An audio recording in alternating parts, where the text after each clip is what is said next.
Olá, amigos do Centro Espírita Jesus de Nazaré. Estamos aqui mais um dia reunidos para fazer um estudo. Hoje um estudo especial, alusivo a Maria, né?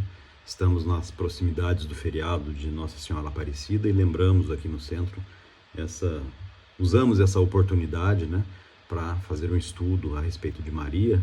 Newton teve a boa ideia de nós trocarmos essa semana, porque nós temos aquele esquema, né, da primeira, segunda, terceira, quarta, quinta semana, quando tem as 5 semanas, cada um fazer o evangelho, e se nós não fizermos essa troca, a mesma pessoa fala todos os anos, né, a respeito. Aí o Newton teve essa ideia, achei muito boa, agradeço ao Newton pela oportunidade de poder fazer o estudo de Maria. Acredito que não vou chegar a fazê-lo tão bem quanto o Newton, mas vou me esforçar. Muito bem, nós vamos falar hoje, vamos primeiro, né, fazer uma pequena oração pedindo a Jesus, a Maria, aos nossos anjos guardiões, que nos iluminem e que possamos, né, com o estudo de hoje, aprender mais um pouquinho e caminhar em direção à nossa evolução. Que assim seja. Muito bem. É óbvio que, como eu já falei para vocês, né, nós todos nunca estamos aqui no papel de professores, nem de dar aula para ninguém, né, porque não somos doutores no assunto, mas nós sempre procuramos embasamentos, né, e procuramos estudar um pouco para poder trazer informações para vocês, para nós também, né, porque todos nós estamos aqui no aprendizado. E aí, nos estudos, né, e nas preparações que eu fiz aqui a respeito de Maria, achei coisas muito interessantes, né? Bom, a primeira é que chama-se a atenção, né, que fala-se muito a respeito de dois aspectos, né, de Maria sendo virgem ou não, e Maria imaculada ou não, né, que no fundo são conceitos que se confundem, né? E bom, o fato é que dentro do livro, né, Evolução em Dois Mundos, do André Luiz, e também no livro Maria de Nazaré, do Miramês, Maria, os espíritos, né, de Maria e de Jesus são praticamente equiparados, né, como sendo de altíssimo grau evolutivo e sendo espíritos puros, né? Muito bem, nós sabemos de outros estudos já que Jesus, né, para essa sua encarnação aqui na Terra, enquanto homem como nós, né, ele precisou passar por um processo de redução vibratória que, segundo consta, né, na literatura espírita, demorou quase 1000 anos desse nosso tempo aqui, né? E porque a elevação espiritual e vibratória de Jesus é tão grande, né, que ele precisou passar por um processo muito longo de redução vibratória para poder conseguir chegar no nível espiritual de encarnar entre nós aqui. É evidente que o espírito que passa por essa redução vibratória, ele não se diminui espiritualmente, né? É só uma regulagem de frequência vibratória. Mas espírito de luz ele continuou sendo, né, com todas as suas propriedades. E é evidente que não seria uma pessoa qualquer que poderia receber um espírito desse nível em seu ventre e dar à luz, né? Então, fica para nós bem claro, né, que diante deste fato, né, de que Jesus é o espírito mais evoluído que nós conhecemos, precisava de uma pessoa com um grau de evolução no mínimo, né, parecido com o dele, para poder fazer esta mecânica da encarnação dele. Então, porque segundo a gente sabe, né, dos nossos estudos, né, o primeiro passo para encarnar é o espírito se aproximar do lar né, em que ele vai se reencarnar, e numa fase, né, inicial ele acopla-se ao centro cardíaco da mãe. E, obviamente, não seria possível, né, esse acoplamento de Jesus ao centro cardíaco de uma pessoa encarnada que não fosse um espírito também bastante evoluído, né? Muito bem, então, e aí vem a história, né? Maria era virgem ou não era virgem, né? Bom, no fundo, o fato é que pouco importa, né? Se era virgem ou não. Nós, no Espiritismo, costumamos não dizer, né, que não há milagres. Deus fez leis perfeitas e, por isso mesmo, ele não precisa revogar as suas leis de vez em quando para coisas que ele queira acontecer. As leis são perfeitas, não precisam ser mudadas. Então, entende-se que não há muita importância, né? Maria era casada, né? Existe uma discussão da palavra, né? Da palavra virgem, né? No hebraico, no aramaico, que foi traduzido para o hebraico, depois traduzido para o grego. Então dizem que a palavra, né, betulá, que é usada, significa uma jovem mulher, que também pode significar uma virgem. Mas então existe estudiosos que dizem que quando se diz, né, lá que Jesus foi concebido de uma virgem, poderia estar se dizendo Jesus foi concebido de uma jovem mulher, né? E o conceito de imaculada, que nunca tinha conhecido o sexo e etc., é porque o sexo, até hoje, né, mas naquela época muito mais, sempre foi ligado ao pecado, né? Sempre foi ligado ao erro. E até hoje, né, os impulsos sexuais levam a muito erro, a muita coisa ruim, mas não podemos esquecer que, né, o sexo também é da lei de Deus, para garantir a nossa oportunidade de reencarnação dentro do esquema evolutivo que nós concebemos como verdadeiro, né? Então, o fato de ser imaculada, de ser virgem ou não deve gerar uma grande controvérsia para nós, posto que um espírito, Maria é um espírito de elevadíssimo escol, né? Muito bem, continuando aí o nosso estudo, né, a gente vê assim, né, que as escrituras, elas falam muito pouco de Maria, as escrituras do nosso Pentateuco espírita, né, as obras da codificação falam muito pouco de Maria. E tem duas oportunidades só em que se fala de Maria, né? Uma delas lá quando Jesus, ela perde Jesus numa caminhada, né? E numa outra que Jesus pergunta, né, quem é Maria, quem é minha mãe, quem é minha família, né? Mas são interpretações bastante conhecidas de outras oportunidades de estudo aqui, né? E Jesus, naquele momento que ele pergunta quem é minha mãe, quem é Maria, ele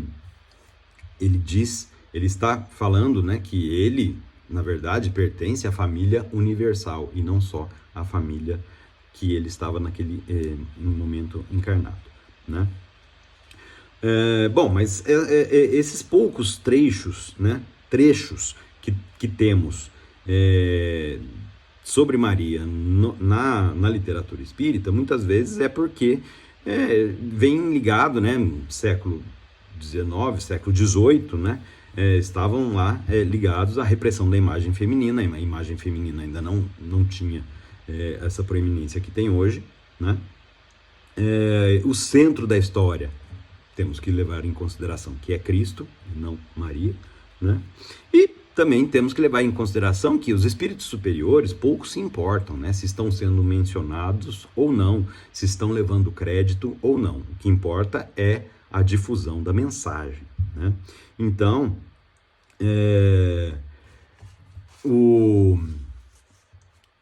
o, o texto espírita oficial nosso fala poucas vezes de Maria, mas tem outras obras espíritas que falam de Maria. Nós já vamos falar isso um pouquinho à frente, né? Então, nós temos que lembrar que, né, um outro aspecto que nós temos aqui no nosso estudo é que existem mais de 100 representações de Maria dentro da fé no mundo inteiro, né? Na fé católica tem muitas, mas tem outras representações, e são mais de 100, né? Então, bom, as que a gente mais conhece aqui, Nossa Senhora Aparecida, Nossa Senhora de Fátima, Nossa Senhora da Conceição, Nossa Senhora da Piedade, são todas representações da mesma Maria, do mesmo Espírito, né? E lembrar, né, que esses espíritos de elevado escol, né, os espíritos puros, eles têm capacidade, né, de se irradiar largamente e muitas vezes em mais de um lugar ao mesmo tempo, né? Que não é o próprio espírito que está lá, mas a sua imagem, a sua irradiação, a sua energia que está lá, né? Então, inúmeras vezes Maria se manifestou, né, através de suas capacidades espirituais e foi recebendo, né, todos esses nomes, né, que foram sendo dados a ela, em outras vezes por situações, né? Nossa Senhora da Piedade, por exemplo, é aquela imagem da Nossa Senhora com Jesus, né, que acabava de ser crucificado. Então, a piedade de Nossa Senhora. Então, são todas as representações, ou são representações de momentos da vida de Maria, ou são representações de momentos em que ela apareceu, como Nossa Senhora de Fátima, por exemplo, em que houve uma aparição de Maria, né, a manifestação do Espírito Maria para aquelas 3 crianças lá em Fátima, em Portugal. Bom, e claro, né, esses espíritos, né, não só Jesus, Maria, que são elevadíssimos, mas os espíritos do alto escalão, digamos assim, né, da evolução, né, São Francisco de Assis, Joana de Ângeles, né, esses espíritos normalmente trabalham e tem uma vasta equipe de espíritos que servem a eles, né? Então, todas as orações, né, isso no próprio Estudos Espíritas se diz, né, em todas as orações que nós fazemos para Maria, são levadas a elas, né, por uma legião de espíritos benfeitores que trabalham com ela, né? Assim como quando nós oramos para São Francisco, para Joana de Ângeles e para qualquer um, né, que nós queiramos orar, de alguma forma a vibração da nossa oração chega até as pessoas. E Maria tem uma legião muito grande de mensageiros, né? Bom, e falando das aparições de Maria, né, existem relatos de que Maria já se manifestava na Terra muito antes de se encarnar. Por exemplo, há manifestações de Maria, há registro de manifestações de Maria na Turquia, né, onde tem lá a igreja, né, de Santa Sofia, e não é uma santa, né? Sofia não é uma santa, Sofia quer dizer a igreja da santa sabedoria de Deus, né? Na verdade, Sofia vem da palavra sabedoria, né? E que ela já estava se manifestando na Terra 500 anos antes da sua encarnação como Maria, para fazer a limpeza da psicosfera do planeta, preparando o planeta para receber o Cristo, né? Então, é evidente que não era só Maria que estava nesse trabalho, mas ela já estava nesse trabalho, né? Tanto é que Maria, ela é citada muitas vezes até pela literatura que não é a literatura católica. Manifestações de Maria são citadas em outras literaturas, como no Islã. Nós vamos falar isso daqui a pouquinho, né? Bom, e aí vem um outro trecho, né? Depois que Jesus desencarnou, né? Interessante registrar que Jesus apareceu para Maria de Magdala, né? Que a gente conhece como Maria Madalena, né? Se manifestou para ela primeiro, mas não apareceu para Maria, sua mãe, né? Mas Jesus, né? Ele entrega, né? A guarda, digamos assim, de Maria a João, né? Quando ele fala, né? Eis aqui a sua mãe, né? E fala para ela, eis aqui o seu filho. E João tomou conta de Maria depois da partida de Jesus, né? Há registros de que ele a levou para Éfeso, né? É uma cidade na Turquia, onde tem lá a casa onde registra-se, né? Que Maria tenha morado. Não há evidências arqueológicas de que isso seja verdade, mas a casa lá é conhecida como a casa onde Maria morou, né? E muitos anos, né? Conta a história, né? Isso aqui foi um relato do espírito Humberto de Campos, na verdade não é uma biografia de Maria, mas Humberto de Campos conta que muitos anos depois que Maria estava morando em Éfeso, um dia João tinha saído, né? Ela morava num lugar que ficava a 8 quilômetros de Éfeso, na verdade. Ele tinha saído para ir a Éfeso e ela recebeu, né, na sua casa a imagem, né? Ela viu a imagem de Jesus. Na verdade, ela recebeu uma pessoa que se mostrou a ela e mostrou as chagas, né? Se identificou a ela e mostrou as chagas na mão, nos pés, né? E ela identificou meu filho, né?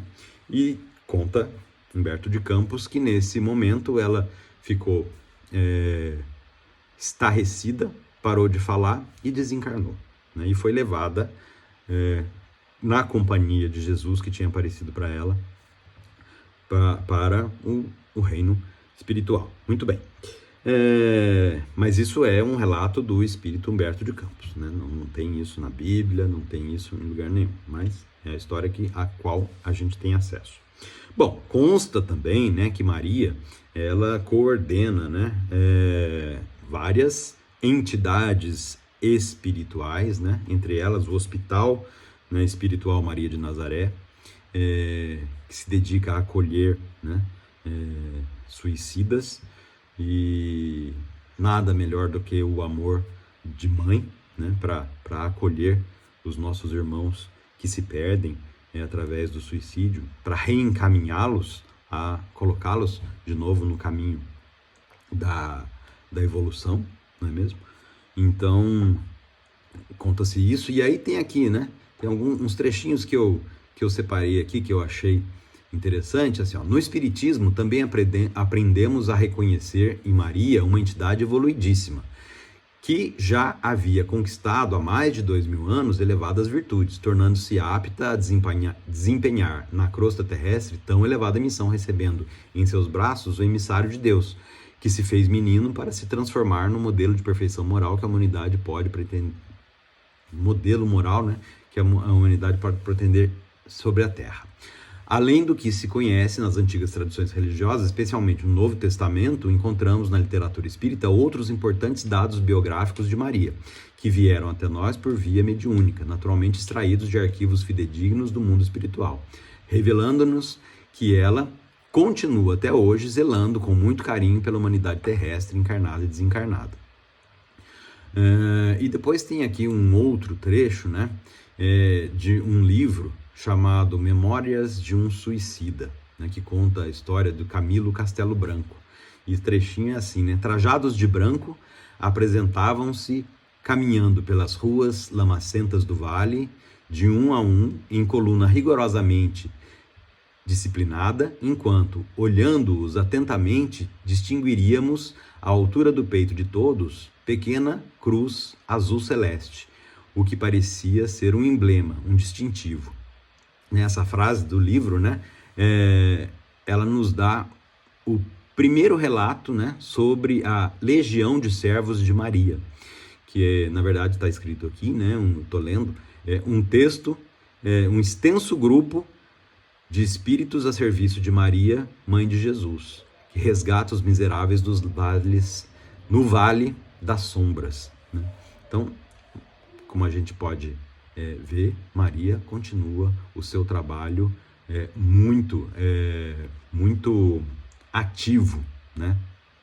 Em prol de nós que estamos aqui no planeta Terra, em caminho da evolução, governado por Jesus, né?